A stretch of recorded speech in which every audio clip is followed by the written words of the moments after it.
Your credit card should be making you money every single time you swipe it, and if it's not, you have the wrong card. Today, I'm breaking down 3 cards that actually put money back in your pocket. No annual fees, real rewards, and a path that can lead to something bigger. Now, before we dive in, I want to be clear about something. These are not beginner cards. These are starter reward cards. A beginner card builds your credit. A starter rewards card builds your credit and earns you points or cash back on every single purchase you make. The 3 cards we're talking about do both, and 2 of these cards have a secret upgrade path that most people don't know about. The 3 cards are the DiscoverIT Cashback, the Chase Freedom Unlimited, and the Capital One Savor. All of these cards have no annual fee and are open to starters in the credit card journey. Let's break them down one by one. All right, first up, the DiscoverIT Cashback. This is the card most of you already know from my previous videos, and for good reason. There's no annual fee, no credit score required to apply if you're starting fresh, and the earning structure is very unique. You earn 5% on rotating categories every single quarter, things like gas stations, grocery stores, restaurants, Amazon, all those things throughout the year. You activate this in the category each quarter, and you can earn 5% up to $1,500 in spending. Everything else earns 1%. Now here's what makes this card very special for first-year cardholders. Discover matches every single dollar of cashback you earned at the end of the year. This happens automatically, no limit. So if your cashback earned is $200, Discover is going to give you another $200 and you've doubled your money in the first year. So one thing to know is Discover does not have a transfer partner. So everything you earn is pure cashback, not transferable to another ecosystem. This could change now that Capital One has bought Discover, but that remains to be seen. Now, while DiscoverIT is great, it's a simple card. It's a cashback card. You spend cash, you get cash back. And you can't transfer those to an airline partner or a hotel partner or even a simple points ecosystem. This is where the next 2 cards really shine and take the stage. So next up, we got the Chase Freedom Unlimited. This is where things get very interesting.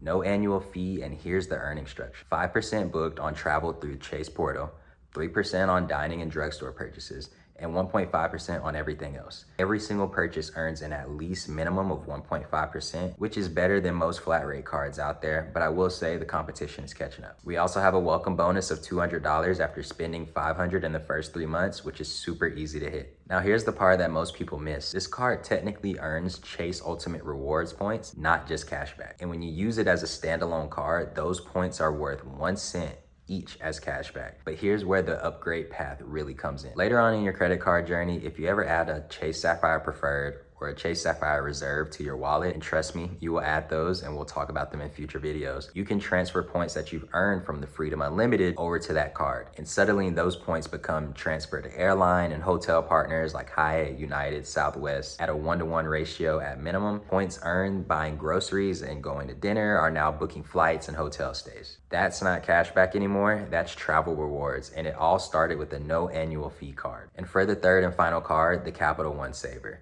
No annual fee, and the earning structure is built for how most people spend their money. So we have 3% unlimited on dining, groceries, entertainment, and popular streaming services, 5% on hotels and rental cars booked through the Capital One travel portal, and then 1% on everything else. Your welcome bonus is gonna be $200 after spending $500 in the first 3 months, exactly like the Chase Freedom Unlimited. Now, if you're spending heavy on food and fun, think restaurants, groceries, Netflix, concerts, this card is going to outperform the Chase Freedom Unlimited in those categories because you're getting 3% unlimited. And it also outperforms the DiscoverIT card because there's no rotating categories to track and no quarterly cap.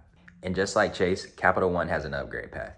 If you ever add the Capital One Venture X to your wallet, you can convert your Savor cashback into Capital One miles and transfer them to airline partners like Air Canada, Aeroplan, Turkish Airlines, and more.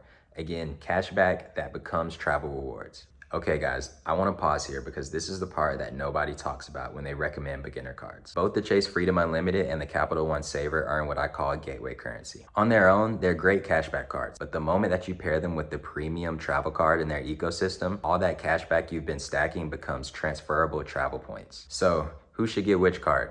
If you're building credit from a lower score or want the simplest possible structure, go DiscoverIT. The cashback match in year 1 is unbeatable and you don't have to think about the categories or ecosystems. On the other hand, if your spending is spread across multiple different categories and you want a flat rate that always performs, go with the Chase Freedom Unlimited. The 1.5 floor and upgrade to Sapphire makes this one of the best long-term plays. And if you're spending heavily on food, restaurants, and entertainment every month, The Capital One Savor, bringing the 3% unlimited in those categories, will outperform everything else on this list. Look, the best credit card is one that matches how you actually spend your money and the one that set you up for where you want to go. All of these cards can do that with no annual fee cost to you. So just start with one, use it correctly, pay it off every month, keep the utilization low, and you're building the foundation for an amazing, serious reward strategy. If you want me to go a little deeper on any of these cards individually, drop that in the comment section. And if this video helped you out, hit the subscribe button, guys. We drop credit content every week and we open doors that I hope help you out in the future.